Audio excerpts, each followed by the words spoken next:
eu fui dando um jeito de driblar os meus sofrimentos, não sofrimento, mas as minhas vergonhas e tal, construindo uma coisa do ator, né, de alguém que um dia eu não vou precisar disso tudo, um dia eu subo num palco e consigo fazer com que as pessoas gostem de mim. É um pensamento errado, não se deve, mas foi isso que foi me construindo o ator que eu me tornei. Você acha que é errado mesmo? Não, eu acho que é compreensível, mas é errado. É errado você reconstruir uma personalidade a partir de humilhações, de vergonhas que você sente, né? Acho que isso é errado, né?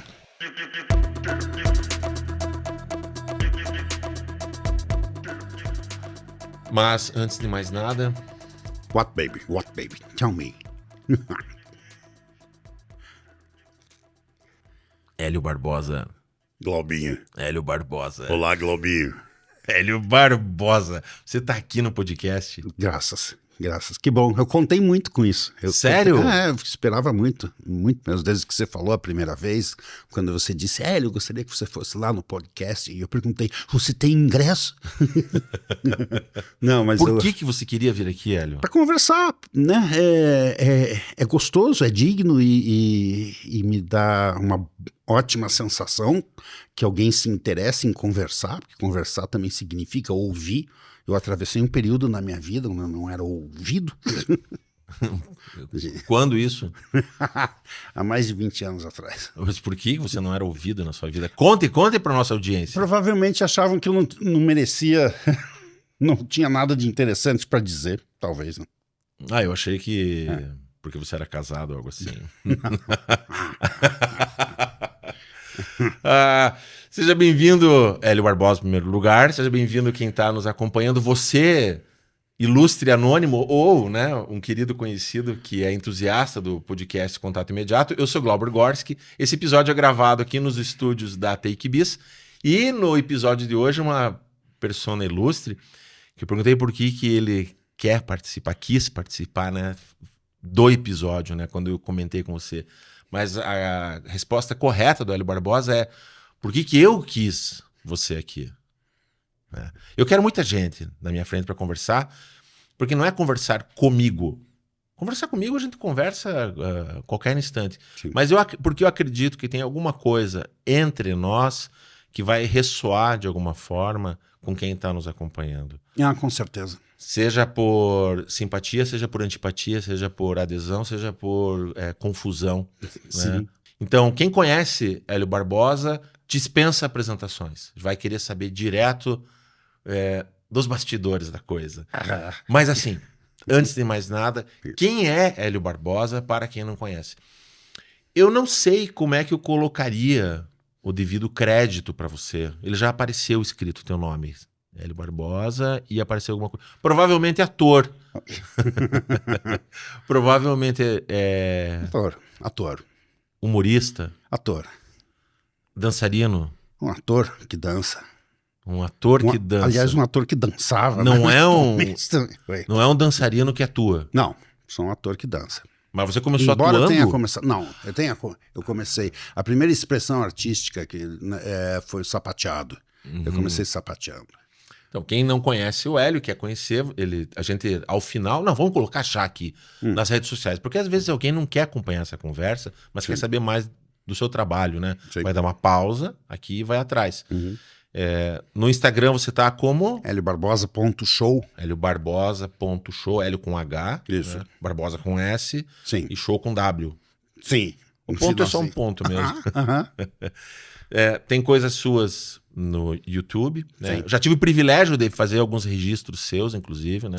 Sim. Eu vou deixar, já vou adiantar aqui, eu sei que tem gente que vai fazer isso. Vai pular lá pro final do vídeo e vai ver o extra pós-crédito que eu vou deixar de uma pequena sequência sua em ação. Alright, tá? Legal. Mas antes de mais nada, o Hélio Barbosa pequeninito, irrequieto, na escola, como é que era isso? Era alguém que muitas pessoas desejavam que eu já não estivesse mais lá. Eu fui expulso de duas escolas. Eu era... Mas isso é adolescente.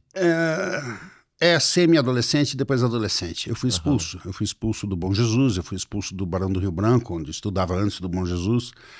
eu fui repetente, eu não era alguém talhado para o estudo, né? Olha, Você fez Glauber, alguma oferta que ninguém pôde recusar isso? It's an offer that you can refuse. O professor Schmidt, que era o diretor do Bom Jesus, chegou para mim e disse: vou fazer uma oferta que você não vai fazer.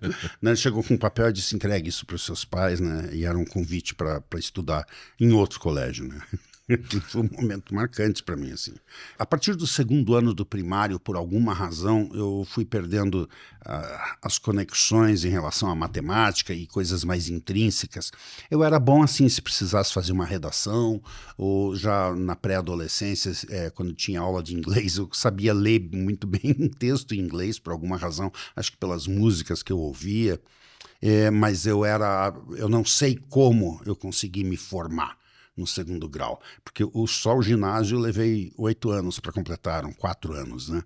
E então era muito ruim isso foi, o garoto que eu era um garoto que foi crescendo com vergonha, né? Eu passava determinadas vergonhas. Eu lembro de uma vez no próprio Bom Jesus, a gente tinha equação e inequação de segundo grau, e eu já estava há muito tempo sem sequer saber fazer o que era, coisas mais fáceis ainda do que inequação, mas eu tive um desejo real de aprender. E eu perguntei para um colega se ele podia me ajudar e tal ali durante a aula. Ele tentou, eu não consegui, e eu disse, eu não tô entendendo. Não sei se ele achou que eu estava brincando ou não, mas ele levantou a mão e disse assim: professor, ele falava assim, professor, who are you? Ele aqui me perturbando. Então eu tive esses sentimentos de exclusão e tal, durante um longo período da minha vida, em função disso, de não ser inteligente em determinados aspectos. É por isso que eu me sinto bem e me sinto orgulhoso de ser considerado para vir conversar com você, e me sinto orgulhoso em ser amigo das pessoas, me sinto orgulhoso em ter trabalhado com atores fabulosos com quem eu já trabalhei, com Mário Schoenberger, Luiz Carlos Pazello, Enéas Lour, pessoas, sabe, que eram o primeiro aluno da classe, entende? Por isso é que essas coisas foram ficando incrustadas dentro de mim. É claro que no período da escola eu arrumei uma identidade, uma personalidade que me ajudasse a um escapismo, né? Que era o sujeito engraçado, o camarada que fazia as pessoas rirem, né? Isso quando não era excessivo. Essa também talvez tenha sido a razão pela qual eu fui expulso. Algum pouco tempo atrás, que eu digo uns 10 anos atrás, eu me apresentei no Teatro do Bom Jesus, que é o teatro onde eu vi começarem a construir em 73, 74, quando eu estava lá estudando, né? Estudando não, no recreio. Com a nossa amiga Mazé Portugal e tudo, né? E eu fiz uma apresentação lá, e no final da apresentação eu ainda disse assim: olha, estou muito orgulhoso em estar aqui e ter feito para vocês tudo aquilo pelo qual eu fui expulso há mais de 40 anos atrás. Eu tava nesse dia. Você tava na lá, plateia. né? Isso. Eu tava. Quando eu imitei a Mazé também, né? Que eu disse, eu tenho uma amiga que faz assim. Sei. Então, é uma verdade. Isso é uma verdade. E as pessoas riram, aplaudiram, mas é verdade, né? Eu fui dando um jeito de driblar os meus sofrimentos, não sofrimento, mas as minhas vergonhas e tal, construindo uma coisa do ator, né? De alguém que um dia eu não vou precisar disso tudo, um dia eu subo num palco e consigo fazer com que as pessoas gostem de mim. É um pensamento errado. Não se deve, mas foi isso que foi me construindo o ator que eu me tornei. Você acha que é errado mesmo? Não, eu acho que é compreensível, mas é errado. É errado você reconstruir uma personalidade a partir de humilhações, de vergonhas que você sente, né? Acho que isso é errado, né? Eu vou chapinhar um pouquinho só nesse assunto. Por favor. Porque eu acho que isso reflete bastante o que muita gente pensa. E uma reflexão um pouco mais aprofundada até, no sentido de que a nossa cultura, a nossa sociedade, de modo geral, a sociedade humana, né? Mas isso refletido também na nossa sociedade aqui, local, nacional, ela, por vários motivos, a gente não vai entrar nisso, mas tem esse desenho né, um design de sucesso de vida, né? Sim. Que é assim, você crescer, estudar, se formar em algo, trabalhar, fazer família, se aposentar Sim. e morrer Sim. em volta das pessoas que te amam. E esse desejo de sucesso começa muito cedo, né? Você já tem que ter sucesso ali. Porque há uma construção cultural sobre isso, né? Sim. E como se algo fora desse caminho não fosse possível a felicidade transitar, o sucesso transitar. Sim. O que, de certa forma, naturalmente, qualquer um que pensa vai entender que isso é uma bobagem. Sim. Isso é uma bobagem, né? Como dizia o sapo da... Eu lembrei da piadinha da festa da floresta, que ia ter... E todos os animais seriam convidados. Aí o sapo ficou sabendo, né? Oba! Né? Vai ser uma festa muito legal, vai ter open bar. E o sapo, oba! Vai ter comida para todo mundo, vamos convidar todo mundo, vai ser aquela alegria, vão ser 3 dias só de alegria. E o sapo, oba! E aí o cara que convida todo mundo fala assim, só que infelizmente a gente não vai poder convidar ninguém que tem boca grande. Daí o sapo falou, tadinho do jacaré. Eu não conhecia. Então, a felicidade, ela pode transitar em outros lugares Claro também. que sim. É claro que sim, é meio óbvio que sim. Sim. Mas a gente tem que lidar com essa amargura o resto da vida. Sim. Você com 63, eu com, nesse momento, né, nesse nosso registro, numa manhã fria, a gente um pouco modorrento ainda. A gente vai usar algumas palavras meio difíceis nessa conversa. Eu com 54... A gente tem que ficar conversando com essas crianças que moram dentro da gente o resto da vida. Sim, os estão lá. bullying, os abusos da escola, coisas que nossos pais não souberam, não quiseram saber, ou fizeram vista grossa. Os nossos traumas, sejam físicos, emocionais. Então, isso conversa com quem? Claro. Com quem tá ali. Porque pouco me interessa entrevistar aqui alguém. Não é que eu estou entrevistando uma pessoa de fracasso. Sim. Mas é uma pessoa que encontra o sucesso num outro lugar fora desse desenho. Claro, isso muito me interessa. Sim, né? sim. Porque as aptidões, e aí cada um vai pensar o quanto é bom na escola. Eu sou bom em matemática, eu sou ruim em português. Eu sou bom em português, eu sou ruim em matemática. Eu gosto de ciências, mas eu odeio história. Sabe, essa construção que ela é inevitável para cada um de nós, faz com que a gente crie espaços de alegria, espaços de frustração e tristeza. Com certeza. E de alguma forma... a sobrevivência, a busca pela sobrevivência social, de se sentir pertencente ao grupo, ela vai acontecer. Por isso que realmente eu acredito que a dor maior é a gente ser expulso do espaço de convívio. Assim, foi de amigos. E a motivação da parte institucional foi por uma questão de notas. Não, foi por uma questão de eu fazer lá as coisas que eu faria depois, 40 anos depois no palco, porque eu imitava os professores, fazia bagunça, a personalidade... Você não canalizava essa energia para um outro lugar ainda? Não, eu fazia isso, eu era muito bagunceiro, mas também talvez tenha sido em função de tudo, né? É um conjunto de fatores que ajudou eu a ser expulso, porque eu também não era, eu era um aluno ineficiente a partir do momento que eu não aprendia, né? Eu reprovei.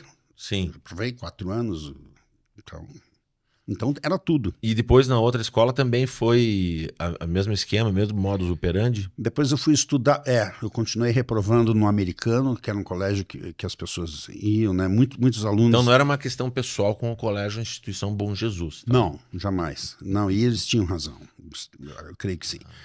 Mas fui estudar no americano, daí também o que eu pude reprovar lá, eu reprovei também.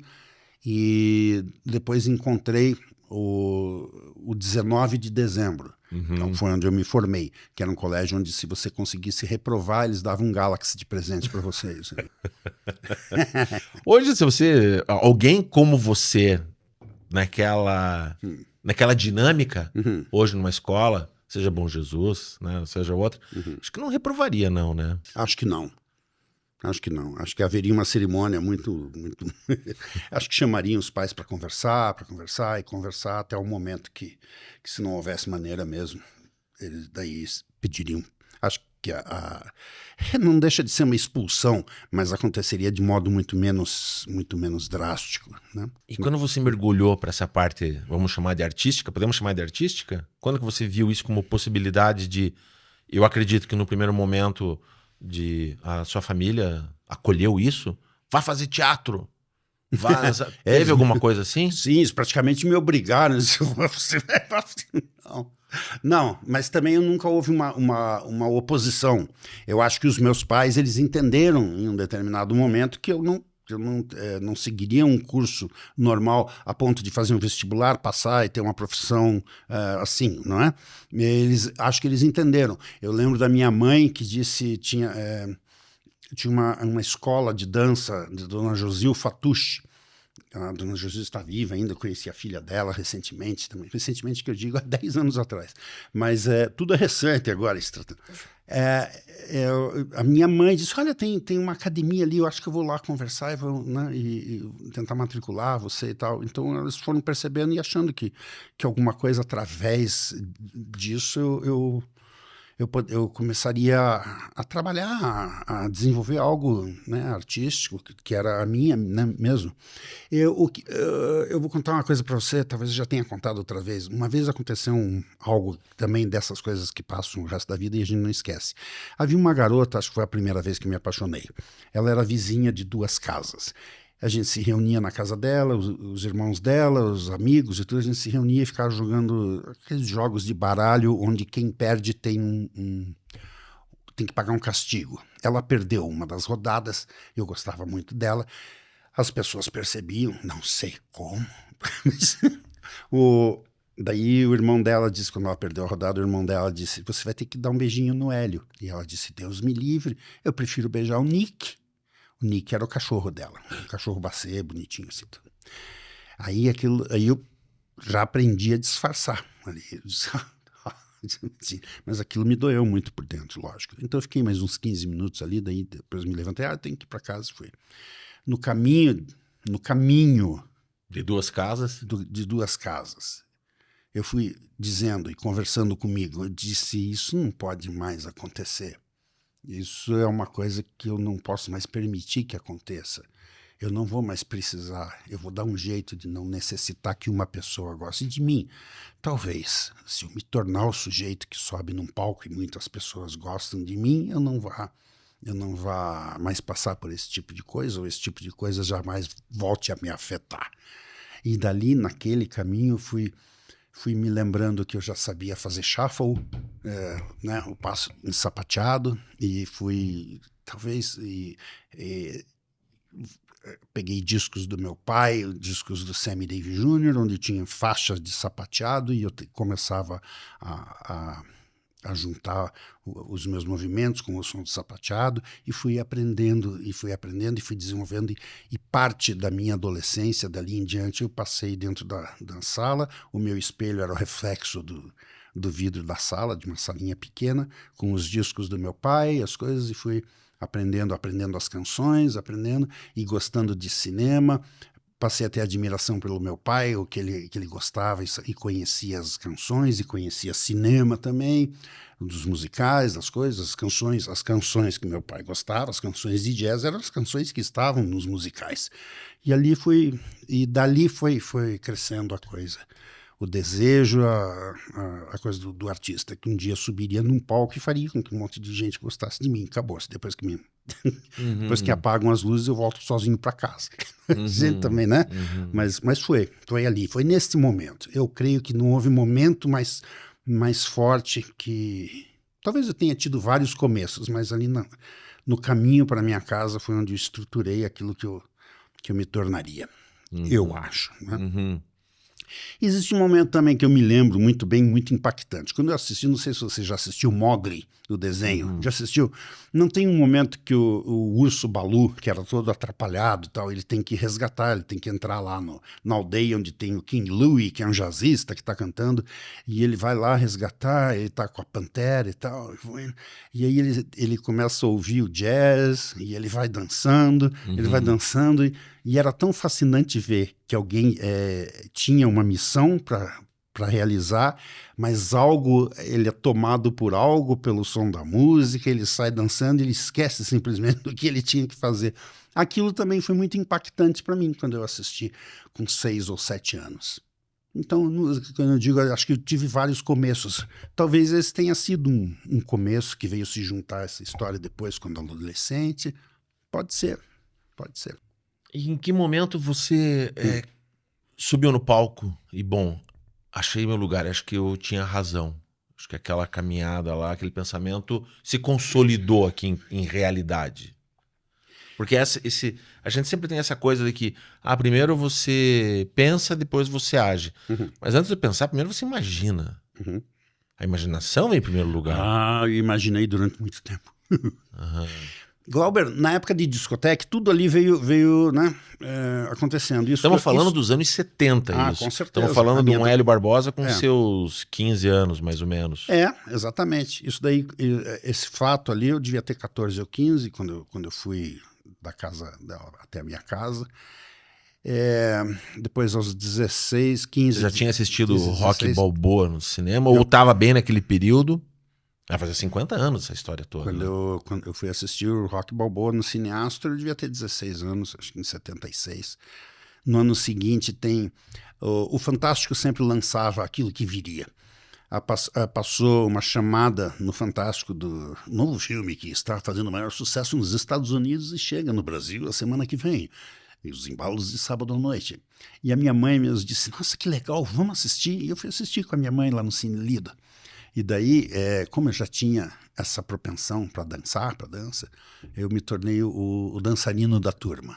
Eu era o bom dançarino da turma. Uhum. Entrei em concurso, ganhei, essas coisas assim. Então, umas 2 vezes, se você me pergunta quando eu tive esse insight, eu lembro de uma festa. Nós tínhamos o nosso amigo Fred, o Fred tinha a Playbson. A Playbson sempre era uma razão para ter uma festa todo sábado. Se não tivesse, a gente furava, mas tinha. E uma vez, vamos abrir para você dançar e tal, e tal.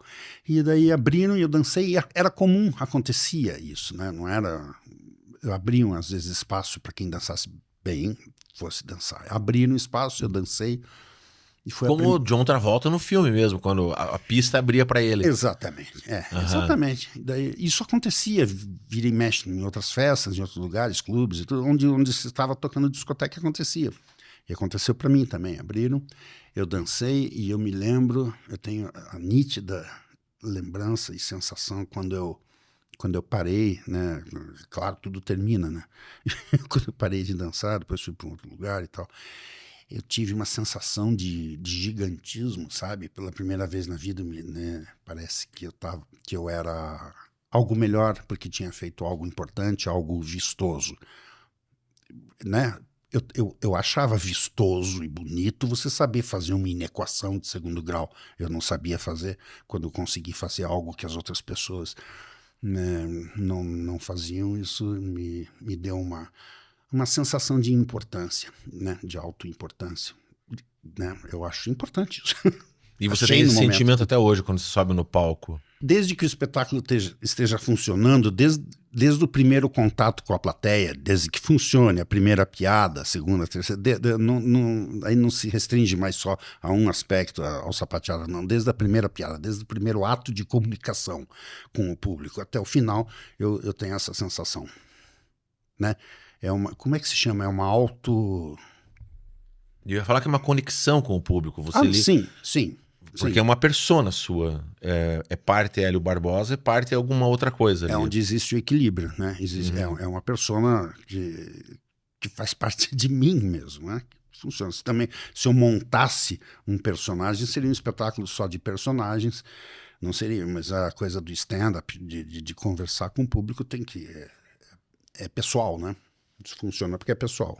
E você seguiu dançando. Em que momento? Olha só, aqui é uma timeline. Eu estou buscando isso para. Mas podemos quebrar, podemos fazer uma montagem Pulp Fiction aqui, completamente desconexa. Não. Mas você vai entender a minha pergunta. Em que momento colocaram o primeiro dólar na tua cueca? Quando que você foi remunerado para dançar? Sim. Exatamente. Assim sim. Você achou que estava falando do quê? De dança e strip, essas coisas. Minha mãe jamais permitiu que eu fizesse strip, ela tinha medo que eu me resfriasse.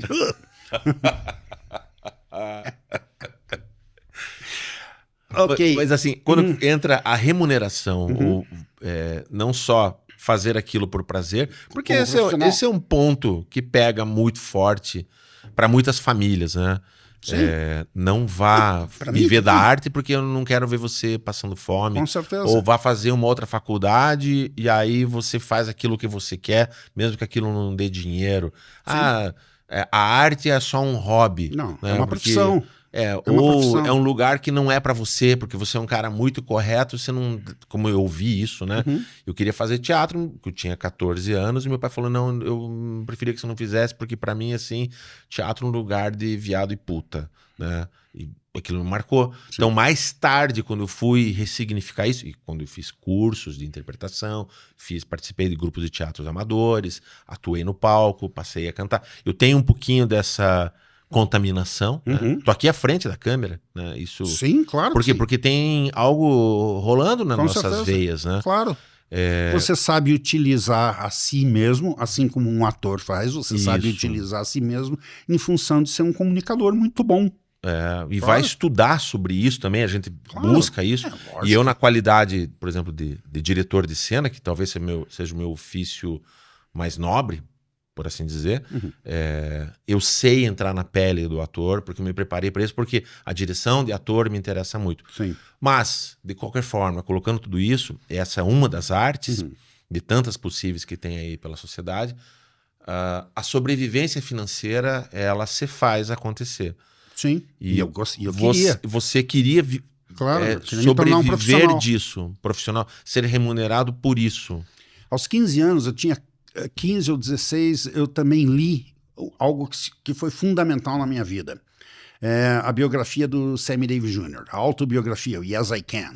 Sim, eu posso. Eu li, e ali, além de tudo o que ele fala a respeito do preconceito que ele sofria por ser um homem negro, além de tudo isso, também os quesitos profissionais, as coisas profissionais, os interesses das pessoas em fazer com que ele não aparecesse, a luta, mas sempre a partir de um prisma do profissional.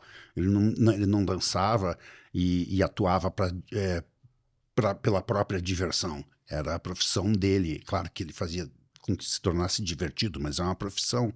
Existe um capítulo em especial quando ele e o tio vão num agente e o tio dele conversa com ele e explica. Existem duas palavras, show business.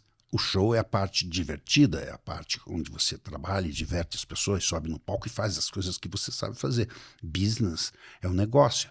Você tem que saber se vender o melhor possível, porque isso gera dinheiro, há uma bilheteria, as pessoas pagam e é você que sobe no palco. Isso é importante que você receba. Senão, se você só diverte as pessoas, você é alguém igual ao camarada no Réveillon que coloca um abajur na cabeça e desata a gravata e diverte as pessoas. Isso não é profissão. Profissão é você fazer as coisas e ter um determinado valor. Com certeza, é a especificidade do trabalho, né? O que você faz, existe uma especificidade. Não é qualquer um que vem aqui, sabe conversar e tocar um podcast de maneira interessante como você faz. Assim como julgo eu, o que eu aprendi com os diretores que eu aprendi, principalmente com Ademar Guerra, um grande diretor, há uma especificidade, isso é importante, isso se existe uma bilheteria, né? É o que o grande Renato Gaúcho falou uma vez numa entrevista quando queriam saber se o jogador de futebol ganha muito. Eles perguntaram, você acha que o jogador de futebol ganha muito, Renato Gaúcho? E ele disse assim, não sei, tem que ver a receita do clube. É tão simples. Você me perguntou quando isso acontece. A primeira vez que eu sou pago, aconteceu uma coisa, tinha um programa aqui em Curitiba, o Mário Vendramel. Eu ia perguntar, na minha pauta mental falar de Mário Vendramel. Grande Mário Vendramel, que já era amigo do meu pai desde o tempo de rádio. Meu pai era do tempo de rádio, meu pai também tinha a coisa de comunicar, né? Eu lembro. Às vezes a melhor chance que eu tinha para conversar com meu pai era telefonar para a rádio e pedir uma música. O meu pai era de rádio. Meu pai trabalhava na rádio? Trabalhava na rádio. Meu pai nos anos 60, que ele tinha ele era famoso, ele tinha os programas que ele dirigiu a rádio. Como é que era o nome dele? Luiz Antônio Rodrigues Barbosa. Porra. Sim. O nome de árbitro de futebol. Meu pai foi árbitro também. Ele tinha carteirinha de árbitro, tudo. Uma vez eu vi meu pai apitar um jogo. Meu pai trabalhava em rádio, era locutor. Meu pai disse que o meu pai, em Marília, onde ele nasceu e cresceu, ele uma vez foi num programa tentar cantar e a pessoa disse, um jurado lá disse assim, olha, você tem uma voz muito bonita, você deveria tentar ser locutor, mas não cantor. E meu pai começou a trabalhar, acho que desde 14 anos, na rádio, ele começou a trabalhar como locutor. E então, aqui, daí em Curitiba, já nos anos 60, ele era amigo do Mário Vendramel. Mas havia... O Mário Vendramel, só dando um recorte, né, temporal e... Sim. Mário Vendramel, ele acabou ficando um clássico muito interno, né? Um produto muito interno, está muito na memória do Curitiba, mais afetivo do que outra coisa, porque as próprias meios de comunicação não reverenciam tanto mais quanto merecia, né? Ele era um programa do auditório nos moldes de um programa do auditório clássico, né? Como o Silvio Santos teve o programa dele, como, né? O Chacrinha, né? E era um programa que trazia uma visibilidade bairrista. Exatamente. Que é uma coisa tão carente das nossas emissoras aqui, de explorar um pouco desse talento sim, artístico. E você foi pro Mário Vendramel. Havia um programa dele lá que era um concurso de dublagens, né? Ora, o que eu fazia em casa? Colocava os discos do Sammy Davis Jr., do Sinatra e ficava cantando junto. E dançava na parte de dançar. Então montei um número que disse que isso ninguém vai fazer. Não, antes, veja bem, antes teve uma ou 2 semanas antes, houve um concurso de imitadores do Elvis. Eu ensaiei a música lá e fui lá e fiz. E daí tirei em segundo lugar. Havia alguém lá que ganhou, evidentemente, né? Você veja bem, né? Rogério Cordoni. Eu sou o precursor disso. Eu deveria ter o monopólio. Não. Aí tava lá o Dirceu Gréser também, grande figura de Curitiba, de comunicação, que também era amigo do meu pai, compôs músicas, meu pai e ele estavam compondo juntos lá nos anos 60, eles compunham, e algo que eles escreveram foi gravado pelo irmão do Mari Schoenberger, que você vê como as coisas... Mari Schoenberger é um ator, né, já falecido também, um grande ator local, né? Bom, aí havia o programa do Mário Vendramel, que tinha um concurso de dublagem, eu fui lá, fiz a dublagem do Elvis, fiquei em segundo lugar, e depois na semana seguinte era a dublagem livre. Aí eu tinha um disco do Sammy Davis Jr., com a canção Chicago, the town of the town, the town of the town, e ela começava bem lento, bom isso, bem lento, e depois acelerava. Meio progressivo, né? E depois acelerava o ritmo na parte que dava para dançar. Aí eu fui lá e fiz, né? Comecei e tal. E dei graças a Deus de não cortarem, porque era tão lento até a hora que explode, né? E eu lembro, tinha o queijo. O queijo é o lugar onde dançam as bailarinas, que depois vieram se tornar muito amigas minhas. Eu deixei a minha bengala, tinha uma bengala por número, deixei ali pendurado no queijo, e quando acelera a música eu vou girando para trás, levanto a bengala com o pé, pego com a mão, giro, aquela coisa. Eu senti assim o auditório todo, né? Parar, assim. Sim, estava acontecendo algo imprevisto ali, algo maior do que tudo. Do que podia se esperar, né? Sim. Exatamente, inusitado, né? E aí sapateava no meio e tudo e tal, e fiquei olhando aquilo e tal. Aquilo foi, ganhei aquela semana, aí já era assim, eu ganhei aquela semana, fiquei uma segunda, terceira, quarta, com essas 4 semanas... Tinha prêmio em dinheiro? Exatamente, daí com essas 4 semanas que ninguém me derrubava, eu fui e ganhei um prêmio em dinheiro. Com o prêmio em dinheiro, procurei também viria a se tornar um grande amigo meu, Estevão. Ele tinha Cinearte, na Cinearte ele alugava filmes, e daí eu aluguei um projetor e um filme, e fiquei passando o That's Entertainment 2 em casa, né? Que era uma vez em Hollywood, e isto também era Hollywood. Uhum. E eu fiquei projetando com aquele pequeno dinheiro que eu ganhei ali, né? Do programa. São documentários, né, sobre Hollywood. Era exatamente, cheio de cenas de musicais antigos e filmes e tal. Fantástico. E daí eu comecei. Eu estudava no 19 de dezembro, o colégio onde a gente ganharia um Galaxy se fosse reprovado. E coincidentemente, uma das meninas que dançava no Mário, a Matilde, ela também dançava no show, que tinha um show no metrô, na boate metrô. E daí eu pedi para ela, eu cruzei com ela lá na cantina, oi, você não é lá do programa e tal, e tal. A gente ficou ali tomando um café na cantina e tal. E eu perguntei, escuta, será que se lá no show, no metrô, não precisariam de alguém que fizesse o tal do número de cortina, que é o número onde o camarada entra e faz um solo enquanto as bailarinas se vestem, né? Tá, Pra dar esse espaço. Antes da resposta dela, eu gostaria que você fizesse uma construção visual desse lugar que a gente está falando. A gente está falando do quê? De 1980, mais ou menos? 82. 82. Sim. O que era o metrô e o que acontecia lá? O metrô era uma casa era uma boate. No né? centro de Curitiba. No centro, ali onde está ainda, na Alameda Cabral. Ainda existe o metrô, está ali funcionando. Há muitos e muitos anos eu não entro lá. E o metrô, assim, tinha um show revista, tinha uma banda muito boa, na banda tocava Maurici Ramos na bateria, Boldrini no contrabaixo, que veio se tornar um grande amigo meu, um dos maiores contrabaixistas de jazz do Brasil, ainda em atividade, tudo muito, muito bom, muito amigo meu. E eu comecei a trabalhar ali, então eu pedi para a Matilde fez o contato junto com a Célia Lima, que era a diretora do show, e esse show era um show. Era uma boate para executivos? Exatamente, é claro para que homens?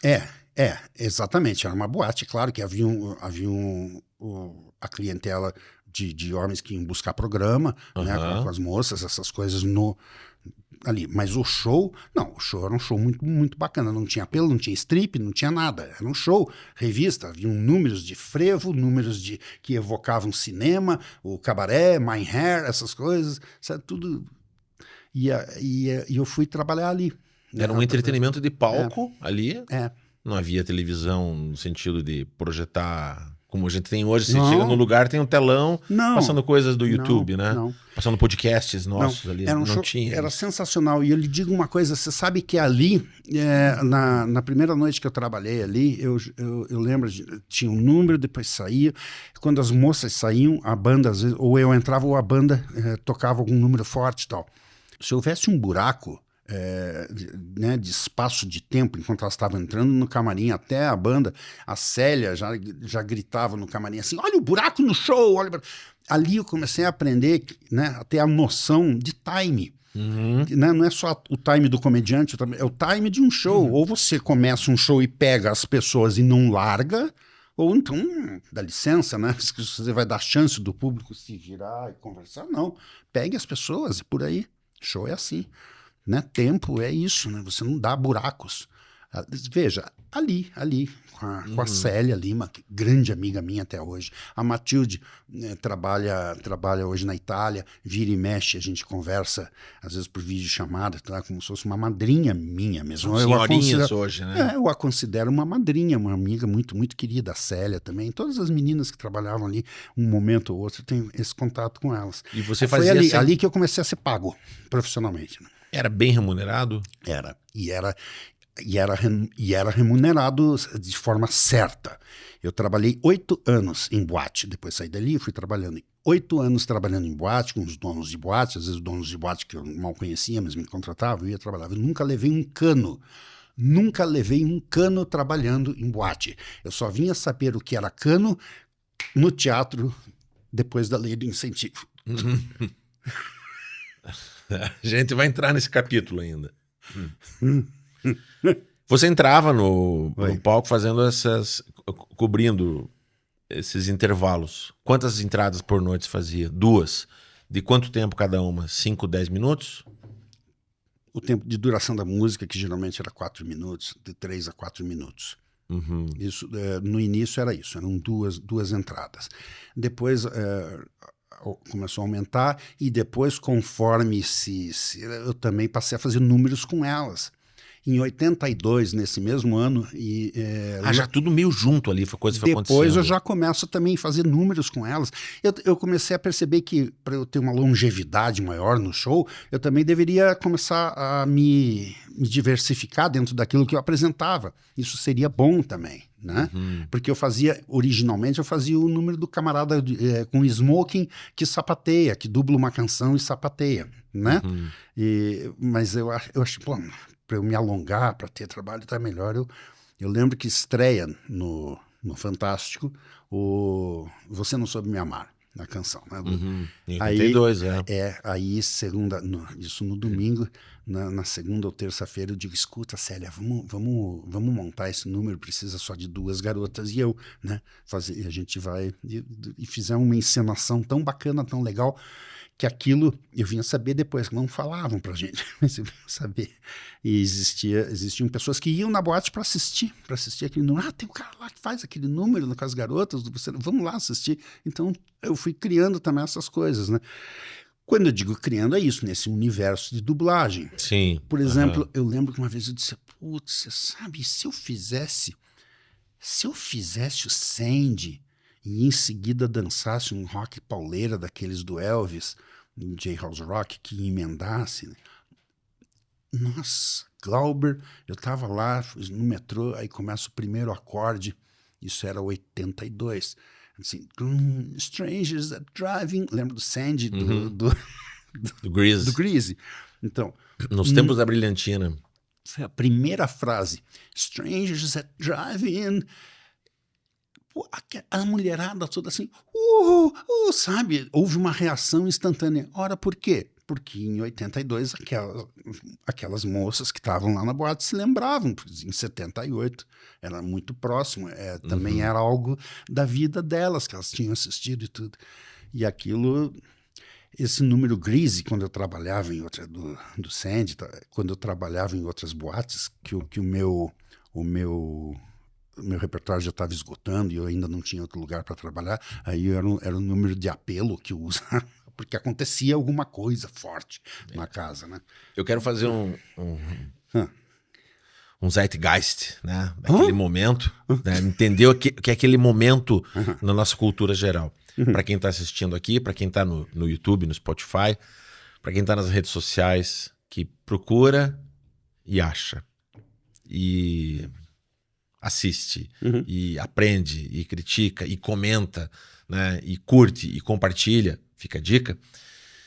Nós estamos falando de um período muito longo na nossa sociedade, com a cultura do entretenimento. Nós estamos falando de subprodutos, no bom sentido, né? Subproduto do cinema, subproduto da indústria fonográfica, da música, né? Sim. Para entender o seguinte, nós estamos em 1982. Nós estamos falando de um filme que passou no cinema em 1978. Sim. 5 anos antes. Sim. Né? Nós estamos em 2025. Se alguém quiser ver um filme de 2020, que foi o ano da pandemia, não há dificuldade alguma. Sim.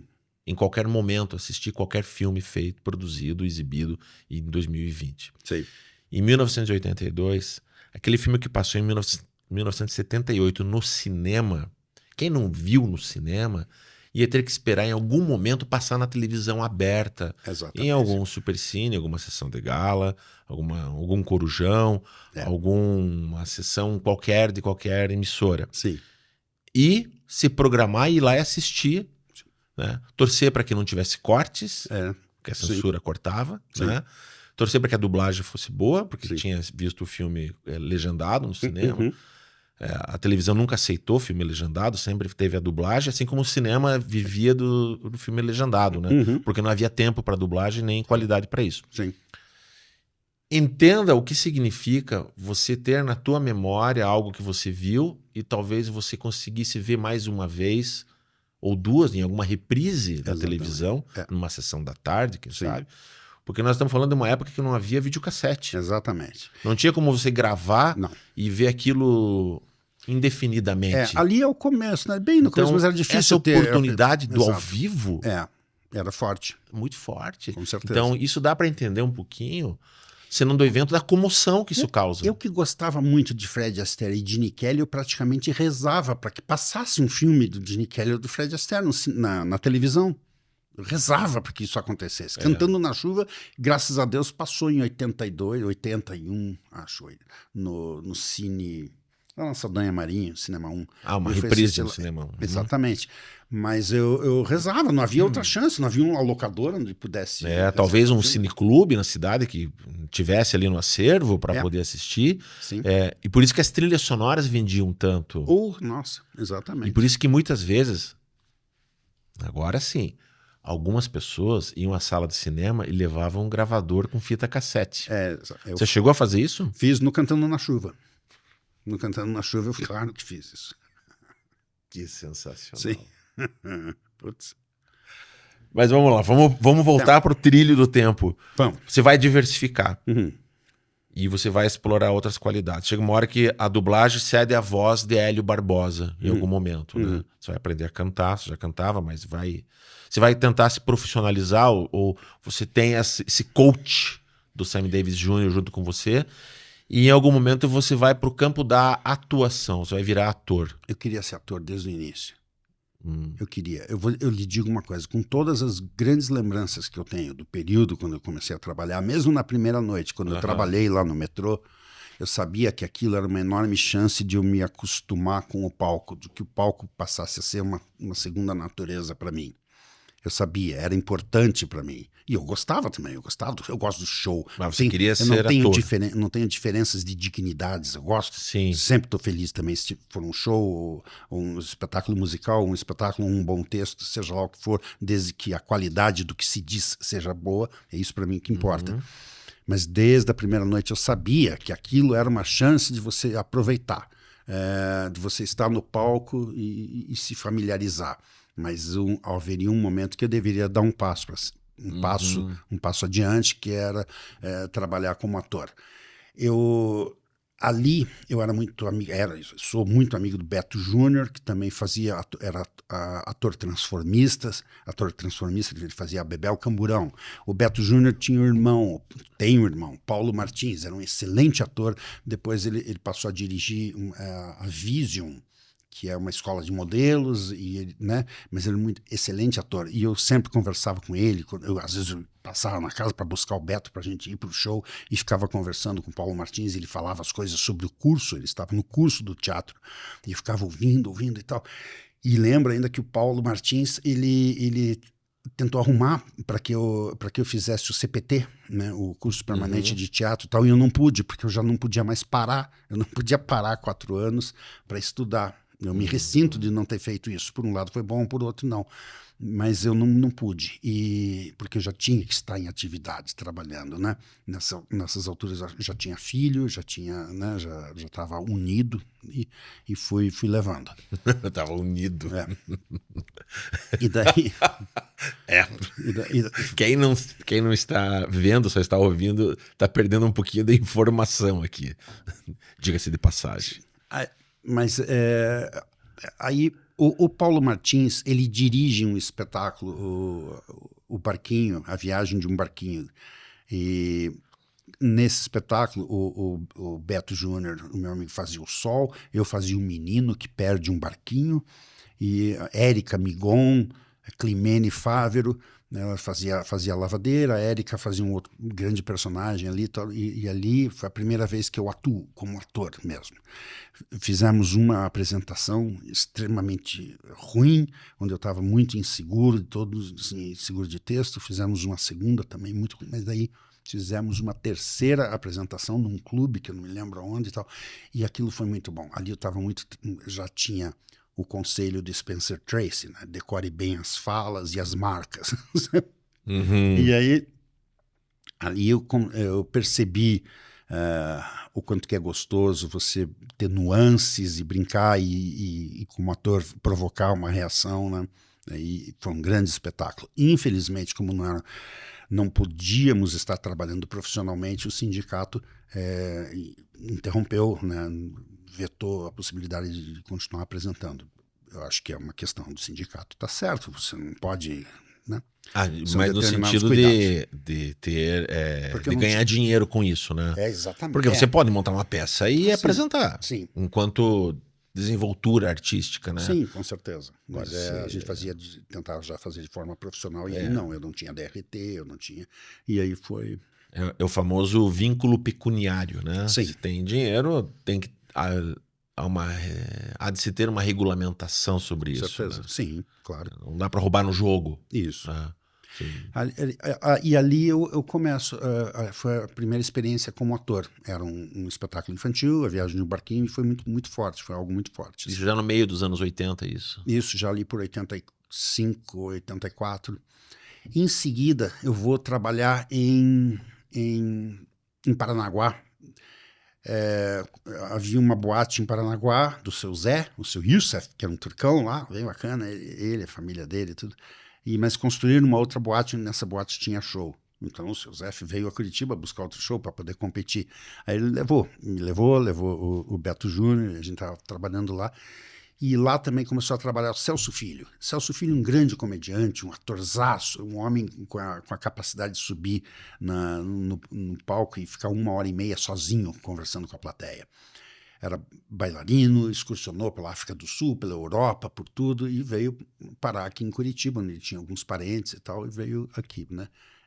O grande ator, um grande amigo, uma saudade enorme que eu tenho dele, um homem sensacional, hilariante, muito, muito engraçado, né? Já velhinho, assim, né? Mas muito, muito engraçado, muito querido, tenho muita saudade dele.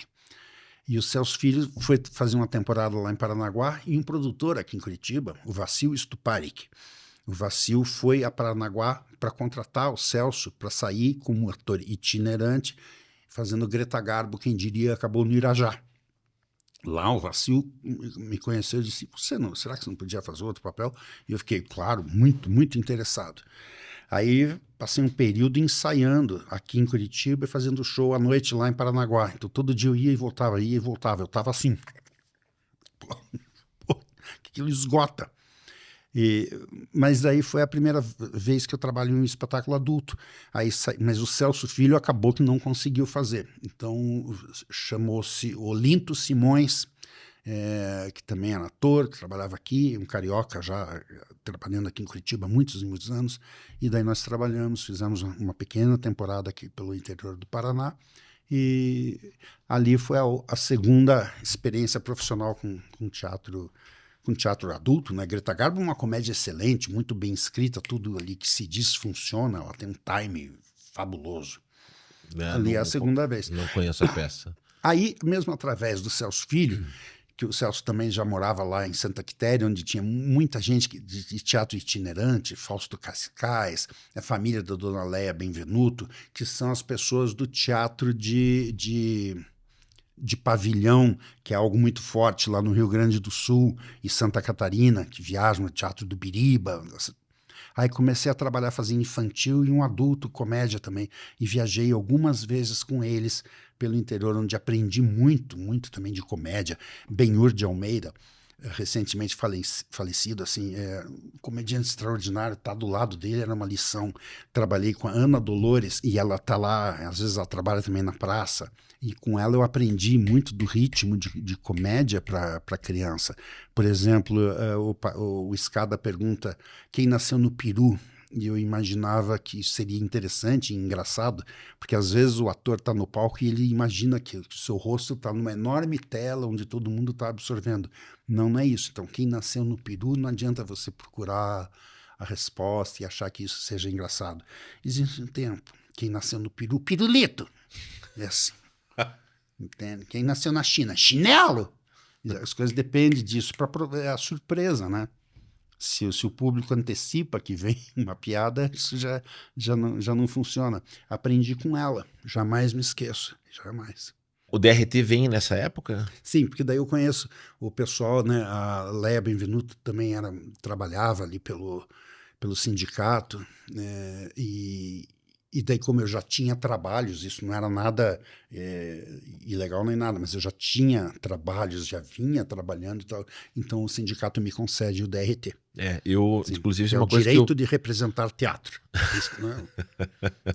Era um objeto que a pandemia me atrapalhou um pouco, mas eu estava atrás desse DRT também, né, você tem que ter um número X de apresentações em um período X, mesmo amadoras. Sim.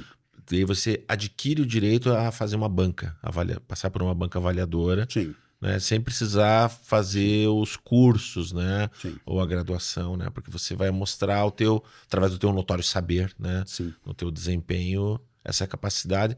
Com E eu, certeza. só como curiosidade, assim, pessoal, eu tinha vontade disso para poder, em algum momento, como muita gente tem, né? Poder, de alguma forma, talvez entrar no universo da dublagem, Uhum. que é um universo muito legal, Nossa Senhora. que é bem regulamentado, porque quem quer trabalhar com dublagem precisa do DRT, do registro de ator, Sim, né? Você não pode simplesmente sair dublando, não, fazendo vozes, né? Ou não. imitando alguém, que é um campo artístico à parte. É muito gostoso. Eu tenho Você feito faz bastante, dublagem também, né? bastante. Aham. Te ajuda um Bastante. pouquinho a trazer uns cascalhos para dentro, Sim, né? com certeza. Sim. Mas isso já é uma coisa mais recente, a dublagem. Sim, eu trabalhei muito com a Mônica Platia. A Mônica Platia me deu um curso, ela me propiciou que eu fizesse um curso, né? Era o curso que ela dava, e daí passei a trabalhar bastante com ela, com Douglas Sartori. E sempre era muito divertido e a gente trabalhava de forma bem descontraída, eu e a Mônica, e a gente conversava e dava toques e tudo. Aprendi muito ali trabalhando com ela. Ela não está agora trabalhando com dublagem, eu tenho trabalhado bastante com um grande amigo, um querido, que é o Vadeco, na Astrolábio. Uhum. E O Vadeco já esteve delicioso. aqui, ele já é? utilizou a nossa estrutura aqui para um podcast dele também. Sim. O Vadeco é um queridaço, né? Sim. Astrolab é um grande estúdio de dublagem. Dubla muitos, não só filmes, animações também para diversas plataformas, né? Netflix e outras, Prime, né? Porque quem contrata é a empresa que vai distribuir o filme, né? Exatamente. Para onde vai é um outro caminho. E muitas vezes filme que você não vê, né? Você sabe de uma coisa bonita que aconteceu uma vez? Eles me chamaram lá na Astrolab e me chamaram na sala, numa pequena sala do estúdio, ali onde tem um monitor, e ficaram gravando a conversa, a minha reação. Eles disseram: Hélio, chegou um filme aqui e a gente acha que só você poderia fazer esse filme. E daí eles abriram na imagem, era o Max Rose, do Jerry Lewis, né? E daí, putz, eu fiquei emocionado, assim, até contive, né? Mas eu fiquei bem emocionado, e daí comecei a trabalhar nas duas primeiras falas, assim, fiquei tocado, porque tive a impressão que pela primeira vez eu estava trabalhando com Jerry Lewis, ao invés de só imitar. Né? Que a vida inteira, sempre que podia e tal, eu imitava o Jerry Lewis, que é uma grande influência na minha infância também, né? Jerry Lewis é o artista que talvez mais aproxime eu e Hélio, porque para mim o Jerry Lewis ele é o artista completo. Sim. Não só pela... Lógico, tem essa memória afetiva das sessões da tarde, Semana de Jerry Lewis, passava, eu era criança nos anos 70, assistia, né? Filmes que já tinham décadas de existência, né? Eu assistia filmes que para mim eram novos, parceria de Jerry Lewis e Dean Martin, quando eles já estavam há décadas sem trabalhar juntos, né? Então são os filmes que a gente falava de clássicos aqui, que para mim são mais do que clássicos, são imortais, né? E o Jerry Lewis, ele consegue transcender, porque ele não é só um comediante, ele não é só um ator, ele também é um músico, ele também é produtor, é diretor, ele é pleno. Cineasta. Cineasta. Sim, exatamente. Total filmmaker. Né? E é alguém que, no nosso panteão, está num lugar muito próximo, assim, dentro daquele altarzinho das nossas referências. E realmente... E é um filme ótimo, fica a recomendação, né? Max Rose. Que é um filme muito bom. E é um filme de drama, né? É um drama, mas é bonito, mas porque muito bonito. Tem uma homenagem, tem um momento ali no asilo, né? Sim. Tem um jazz rolando ali, que você vê, a energia dele tá ali, né? Presente. É muito bom. Agora há pouco eu tinha falado que talvez eu tenha tido vários começos. Ora, a grande diversão, o grande programa entre eu, minha irmã e minha mãe, éramos ir no cinema assistir os filmes do Jerry Lewis. Antes de ontem, eu estava me lembrando de uma coisa. Na iminência de vir aqui trabalhar com você, eu estava pensando, eu me lembrei de algo, a gente sempre ia, mas uma determinada vez não tinha filme do Jerry Lewis para assistir, nós fomos num cinema, não lembro qual era o filme. Mas eu lembro que nós entramos, o filme já tinha, algo já tinha começado, né? Nós entramos e estava lá o Jerry Lewis, na cena do Meninão, do filme Meninão, com o Dean Martin ainda. isso estava acontecendo porque reprisava-se bastante filmes aqui, né? Então eu cheguei a ver filme com o Jim Martin. Eles se separaram em 56 e eu nasci em 62. Então é óbvio que o que eu estava vendo era uma reprise. Mas eu entro e assim, tá lá o Jerry Lewis naquela cena que tem uma lancha e ele entra no esqui e sai gritando. E eu e minha irmã, a gente viu aquilo e eu, na minha cabeça, pensei, meu Deus, na imaginação infantil, né? Pensei, vai ver, deu alguma coisa errada. Vai ver o cara do projetor lá, errou o filme, vai passar um filme do Jerry Lewis, que bom, que bom. Dali a pouco vem o letreiro ali, breve, num cinema e tal. Você tá, era um trailer. Putz. Aí nós choramos. Era um trailer de um filme, relançamento dele. De um filme, um filme que passaria dali as semanas. Mas na minha cabeça, o cara tinha errado, né? O cara do projetor tinha errado e ia passar um filme de Jerry Lewis. Não, não era. O Meninão é aquele que ele engana o Jim Martin se passando por alguém mais jovem, né? Por um gurizão, né? E aí eu lembro assim, tem algumas cenas que eu lembro. Sim.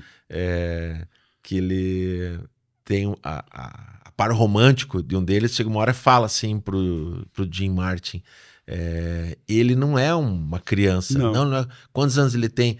Aí ela fala assim, provavelmente a sua idade. A reação do Jim Martin é muito boa. Ele pegava, ele era menino, ele não tinha mal, mas ele beijava, né? A moça. Né? Que menino é esse, né? É genial, Jerry Lewis é gênio. Sim.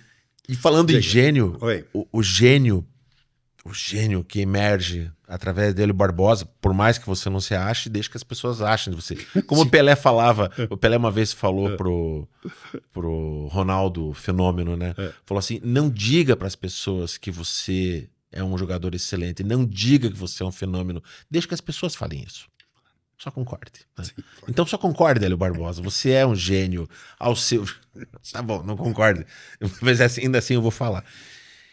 Essa construção toda sua, né, as referências do teu pai, né, quer dizer, a vida de cada um, a gente é construído. Sim. Pouco do que eu falo aqui, pouco do que eu ouvi aqui, é oriundo de nossos próprios pensamentos. A gente é muito abastecido de frases de outros, de pensamentos de outros. E tudo bem. Com certeza. Então essa nossa construção de seres humanos faz com que nós sejamos uma pilha de informação e de referências emocionais e de... Com certeza.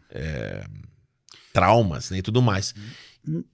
Esse dançarino, ator, né, essas referências, o pai, a música, o jazz, o cinema, o Jerry Lewis, a necessidade do dinheiro, Hélio Barbosa, pai, né, os números dublados, os números construídos, preciso melhorar o DRT. Chega uma hora você tem o showman. Hélio Barbosa, o showman, que é o cara com seu texto, né? É o cara com suas referências, ali todas explícitas, né? Referências explícitas, com seus números, com os sapateados referenciados. Quando que isso se consolida? Não que você não possa continuar reinventando. Não sei, mas demorou tanto. Porque quando eu fui te conhecer, quase 20 anos atrás, te vendo no palco, foi já essa persona pronta, plena. Mas demorou muito, né? Muito mesmo.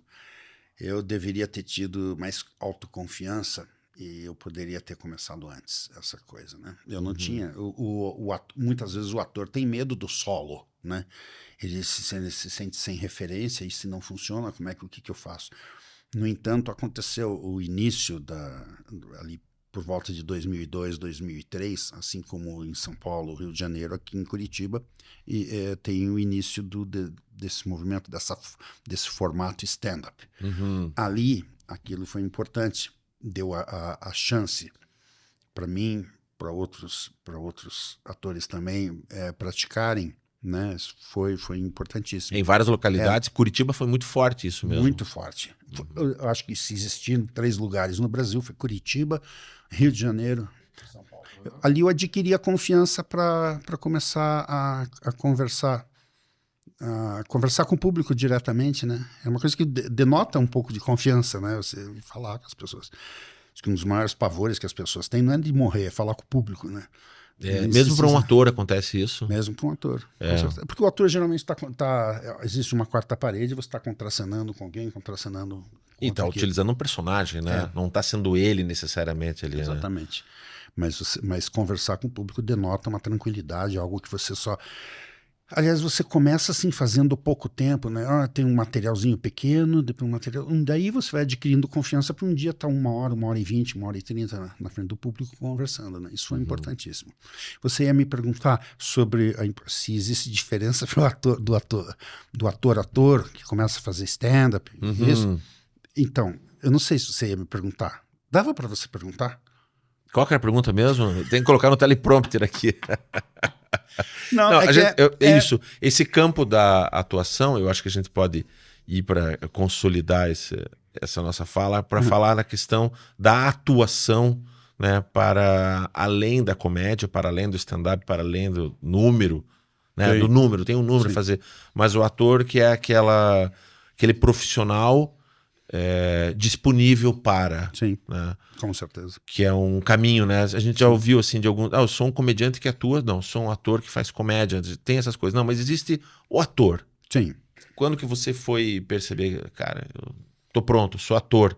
Ou perceberam em mim, sou ator. Porque eu já te vi atuando também em lugares fora da dança, fora da comédia, né? Eu percebi assim que eu adquiri confiança nesses eventos que eu te falei, do espetáculo vendido no clube, ou quando a gente começou a viajar com Greta Garbo, quem diria, acabou no Irajá. Eu descobri que uma vez, se eu tivesse segurança no texto, segurança nas marcas, eu conseguia trabalhar. O nervosismo não durava mais do que 4 ou 5 segundos depois que entra em cena, a coisa se dilui. Ali eu fui adquirindo confiança. Muitas vezes se fala sobre o método de um ator, se um ator está trabalhando por esse método, esse ou aquele, ou quem fez, ou quem dirigiu, ou quem... Não existe matéria-prima mais importante, mais fundamental para um ator do que a autoconfiança. Esta coisa do grito com um ator para dizer, não, eu estou extraindo algo dele, desculpa, o ator necessita ter autoconfiança. Se ele não tiver autoconfiança e relaxamento, um tanto de relaxamento, ele não rende. Não adianta só um cachê, um bom cachê. Não adianta. O bom cachê, ele ajuda no relaxamento, eu diria. Ajuda. Não adianta essa coisa de, não, hoje estou nervoso e eu vou usar isso. Isso não é por aí, não. Você tem que estar relaxado até para poder usar as piores coisas que você tem, as coisas da... Você se usar é muito importante, né? Às vezes tem determinados espetáculos, isso eu ouvi uma vez o Ademar Guerra falar para mim, para todo mundo, né, numa sala de ensaios. Isso é quando existe o equilíbrio, né, entre personagem e você. Você se usa, não há problema em você se usar. Claro, talvez o seu pai, os seus amigos vão lá, se sentam na plateia e dizem, mas é o Hélio mesmo. Mas, paciência, você não está fazendo espetáculo só para essas pessoas, você está fazendo... Né? Você está fazendo um espetáculo, então às vezes para você emprestar veracidade para um personagem você se utiliza. Muitas vezes as pessoas perguntam, você leva alguma coisa do personagem para casa? Eu acho que mais o personagem leva alguma coisa de você do que você levar o personagem para casa. Pode acontecer, comigo nunca. Claro que evidentemente eu aprendi coisas na vida com os textos que eu fazia, com os textos com o qual eu trabalhava. Aliás, o máximo do que eu aprendi na vida foi quando estava trabalhando. Eu não sou um erudito, eu não leio, não estudo, mas quando eu me entrego a um trabalho, eu aprendo bastante, com absoluta certeza. Mas mais é muito importante isso, principalmente para o tipo de trabalho. Existem duas formas muito básicas, uma interpretação stanislavskiana e uma interpretação brechtiana. A brechtiana é a distanciada, assim como trabalhava Gene Kelly, né? Era uma interpretação mais distanciada, cabia no formato, nos filmes, na forma como eles trabalhavam. E existe algo mais stanislavskiano. O que é? É o método, né? Que eu li também quando tinha 16 anos, a preparação do ator do Stanislavski, assim como eu também era muito fã de James Dean, e depois gostava muito do Montgomery Clift, e Marlon Brando, Paul Newman. São os atores do método, os atores que se utilizam, né, para imprimir uma verdade. Isso é muito, muito importante. povo já percebeu que a gente gosta de gente morta, vivas em nossas memórias e vivas. Cada vez mais, né? Sim. Hélio, eu vou te convidar para uma segunda conversa, porque assim, é muita coisa. Oh, boy. E a segunda conversa, já vou aqui deixar o convite. Eu não sei em que momento a gente vai fazer isso, mas a gente vai fazer. E vamos começar assim, eu vou acender agora aquele rastilho de pólvora que ele vai explodir lá no começo do próximo episódio, tá? De um episódio futuro com o Hélio Barbosa. Por favor. Você vai falar de Joker 2. Ok. O quanto eu gosto desse filme. Sim. Eu também. Mas eu acho que quem tá nos ouvindo vai ser difícil. Muita gente não gostou, eu gosto. Vamos fazer o tribunal do filme, Hélio. Parece que o Joker 2 foi feito pra mim. A pira dele é musical, né? Eu já entrei em cinema pensando, cara, fizeram esse filme pra mim. Que egoísmo. Engraçado, né? Tanta coisa na minha vida também aconteceu que parecia um roteiro de cinema. Um dos momentos mais felizes na minha vida quando eu adentrei ao Projeto Broadway. Eu fui ao Projeto Broadway para fazer uma audição. O Projeto Broadway é uma escola uma escola de preparação de atores para musicais. Para musicais aqui em Curitiba. Isso. Sensacional. Nossa. Não existe palavras para expressar. E eu entrei, veja como a minha vida, talvez o universo jogue de volta as coisas que você fica sonhando. Eu entrei numa antessala, antes da sala de audição, passei meu currículo para a pessoa levou para quem estava lá, ok. E só ali, eu ali, né, sentado esperando, e uma moça lá dentro fazendo a audição, e eu ouvindo ela cantando Maybe This Time, For the First Time, Love Won't Hurry Away. Né? Parece tão cinematográfico determinadas coisas que acontecem. O meu primeiro dia, outro momento estupendo na minha vida, a minha entrada no teatro aqui em Curitiba, que foi pelo TCP, com a direção do Ademar Guerra. O primeiro dia de ensaio, acho que nós preparamos 4 ou 5 coreografias durante 3 ou 4 horas. 3 ou 4 horas sem poder tomar água, sofrendo a dor muscular, a sede, tudo aquela aprovação, até que liberaram, a gente tomou água, daí sentamos na frente do diretor, o Ademar Guerra, e ele falou, não é piquenique, é o tal do musical. Tem um coreógrafo, tem um maestro, Celso Pirata, então é um musical.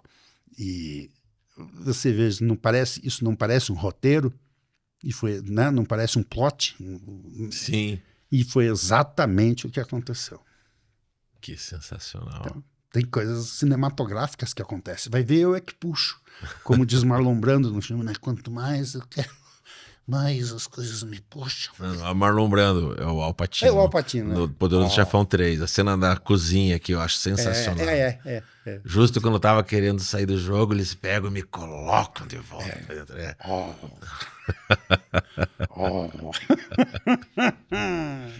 Barbosa, quero agradecer muito a tua presença. Eu que agradeço. Sim, teremos um segundo contato. E terminar falando o seguinte: às vezes aquilo que a gente sonha, né, o universo traz de volta para nós. Sim. Isso me deixa um pouco preocupado porque eu sonhei com meteoros essa noite. Então. Boy.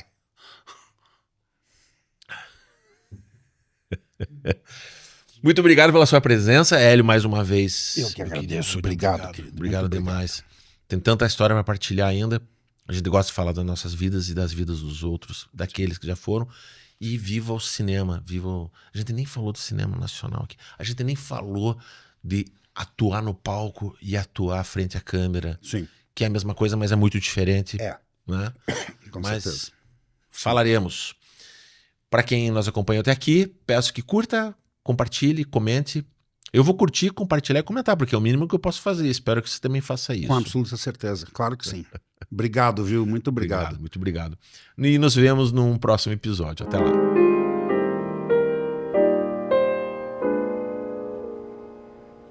Maybe it was the music or the glamorous skies of blue. Maybe it was the school that I was in, or maybe it was really you, really you. This heart of mine was doing very well. The world was fine.